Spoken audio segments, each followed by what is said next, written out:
Hello viewers, I'm your host Pratiksha Mishra with another episode of South Asia Focus. Let's begin the show. India's electronics market is rapidly expanding, driven by rising demand, Make in India initiatives and increased foreign investments. The country is focused on developing an indigenous semiconductor ecosystem with initiatives like the National Electronics Policy and a $10 billion PLI scheme boosting chip-making efforts. India's semiconductor and electronics sector is experiencing significant growth fueled by government policies aimed at enhancing domestic manufacturing and reducing imports. The semiconductor market, valued at $19 billion in 2023, is projected to reach $30 billion by 2025, marking a 58% increase. At Semicon India 2024, Prime Minister Narendra Modi reaffirmed the country's commitment to expanding its semiconductor infrastructure, highlighting that India contributes 20% of the world's talent in the industry. He outlined plans to develop a workforce of 85,000 skilled professionals, including technicians, engineers, and R&D experts in the coming years. The event attracted over 100 global CEOs, industry leaders, and experts, underscoring India's rising prominence in the global chip sector.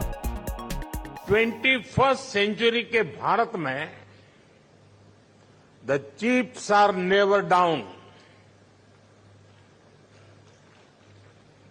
और सिर्फ इतना ही नहीं है, आज का भारत दुनिया को भरोसा देता है, when the chips are down, you can bet on India.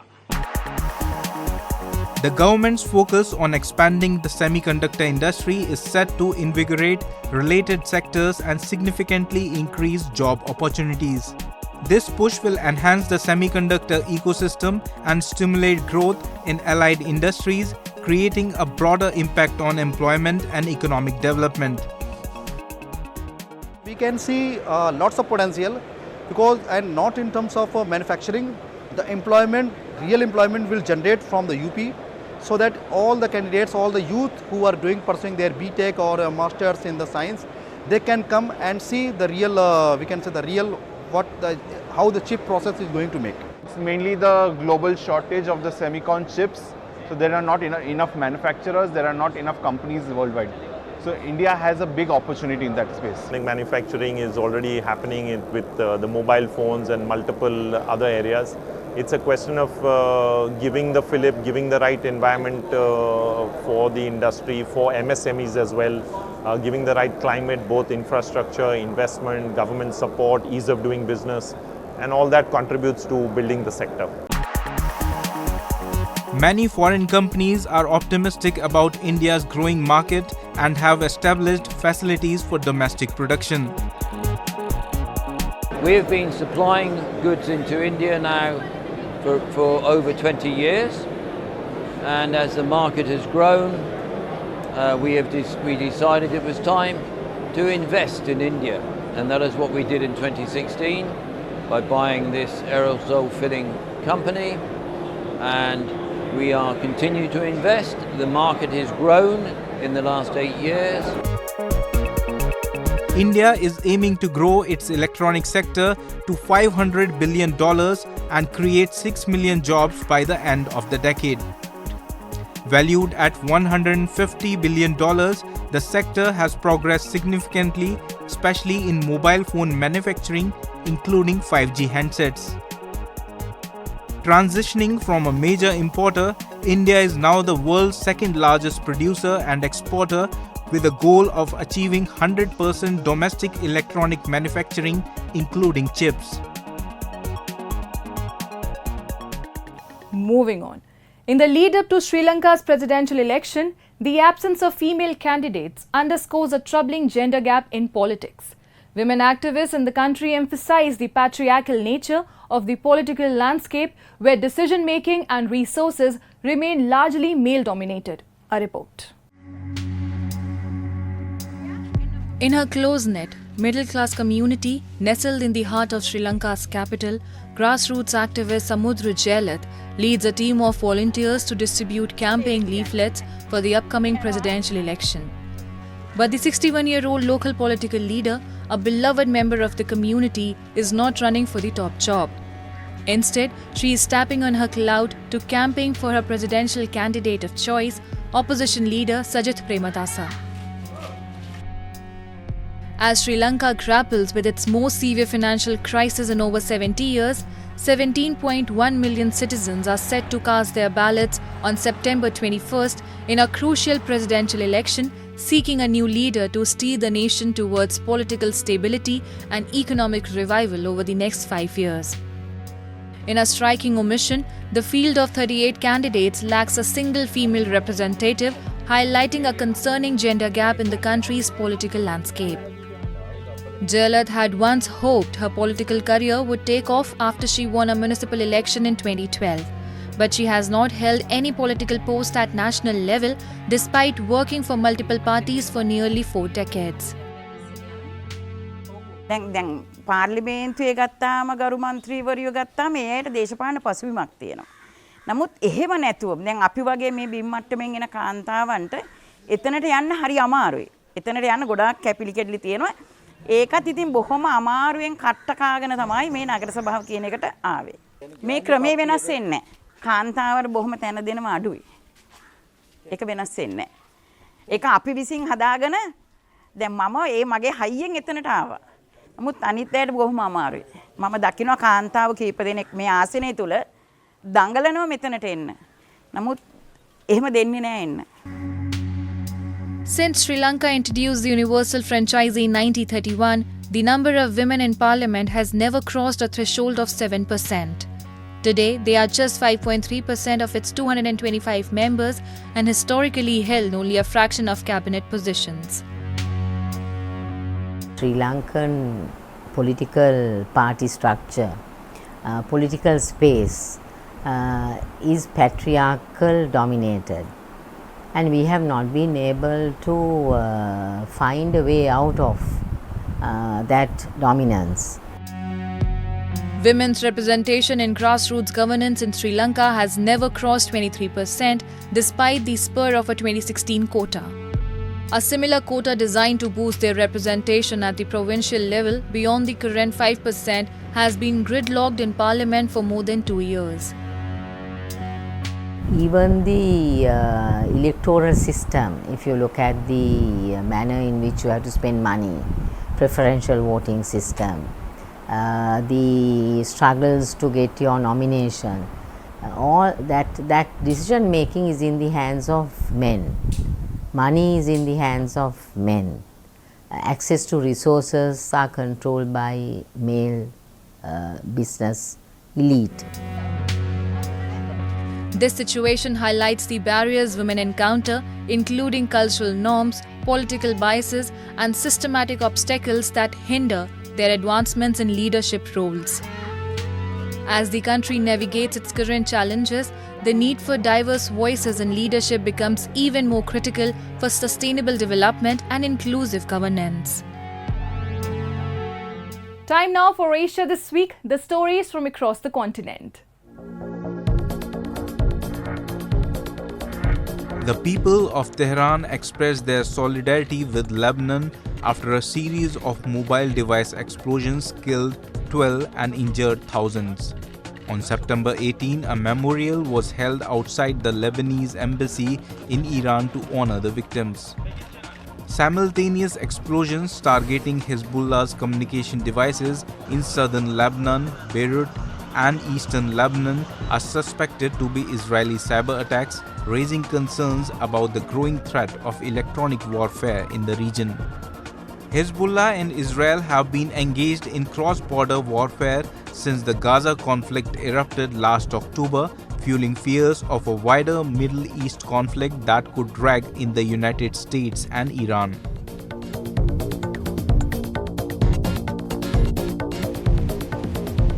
North Korea fired multiple short-range ballistic missiles on September 18, South Korea and Japan said, days after it unveiled a uranium enrichment facility and vote to beef up its nuclear arsenal.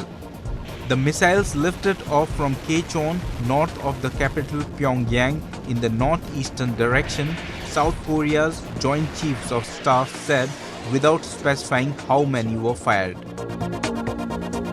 북한이 어제 탄도 미사일과 순항 미사일을 발사하였고 그 탄착 지점은 함경북도 산악 지역으로 평가하고 있습니다.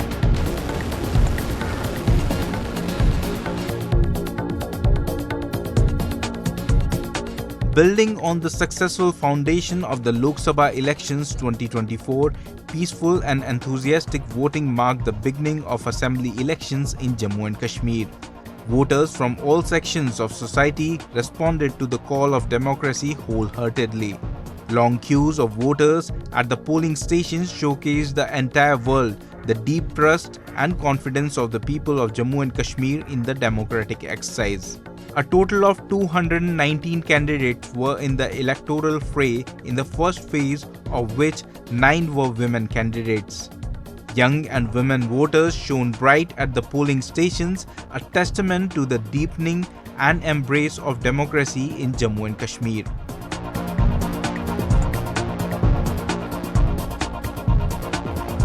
Disaster drills were conducted in central Taiwan on September 19, involving soldiers, firefighters, and emergency responders. The drills come close to the 25th anniversary of the Gigi earthquake, the second deadliest in Taiwan's recorded history, resulting in 2,415 deaths and 11,305 injuries.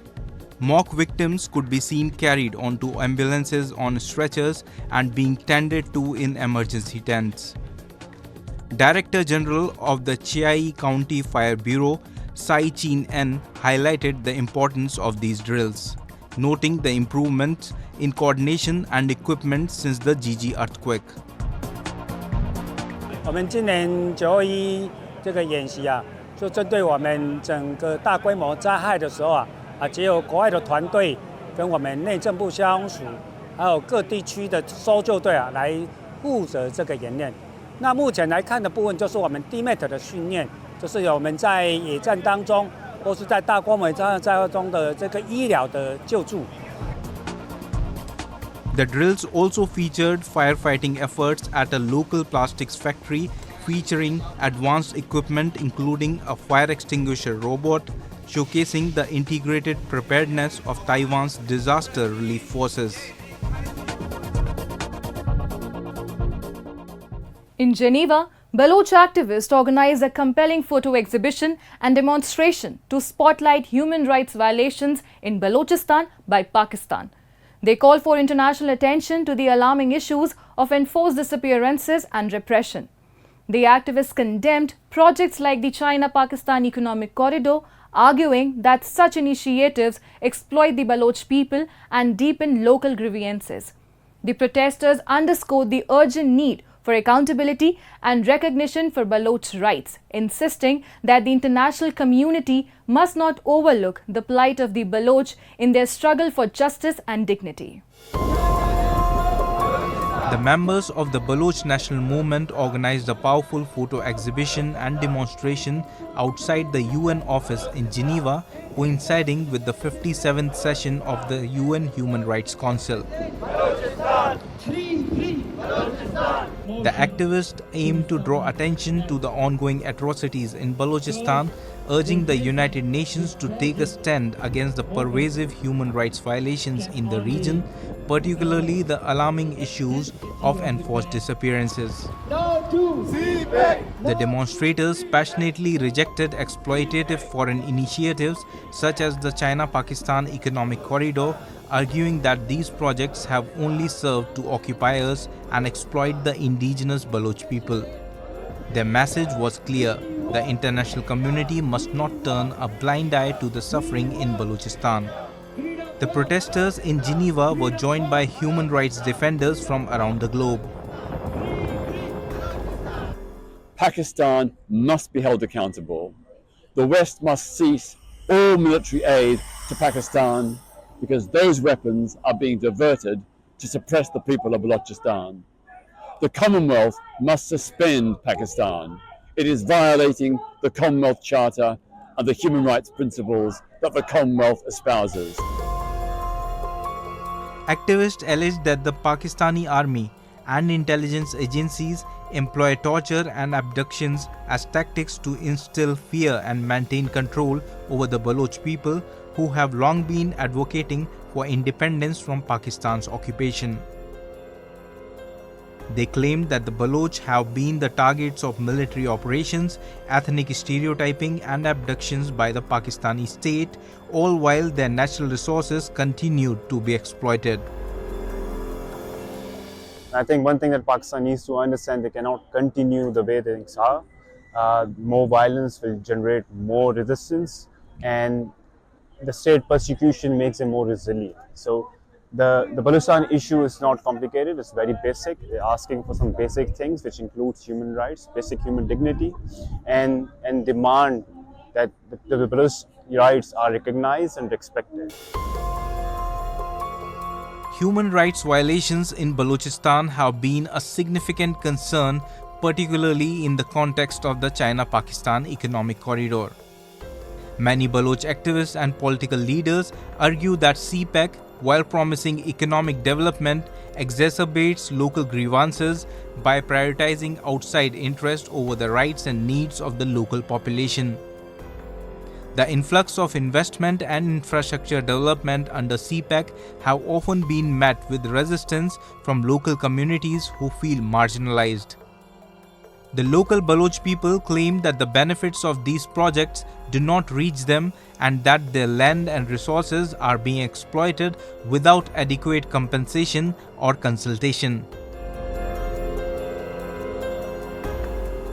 And now let's move to Kathmandu, where the Kumari Puja honors prepubescent girls dressed as the living goddess Kumari in a vibrant annual ritual.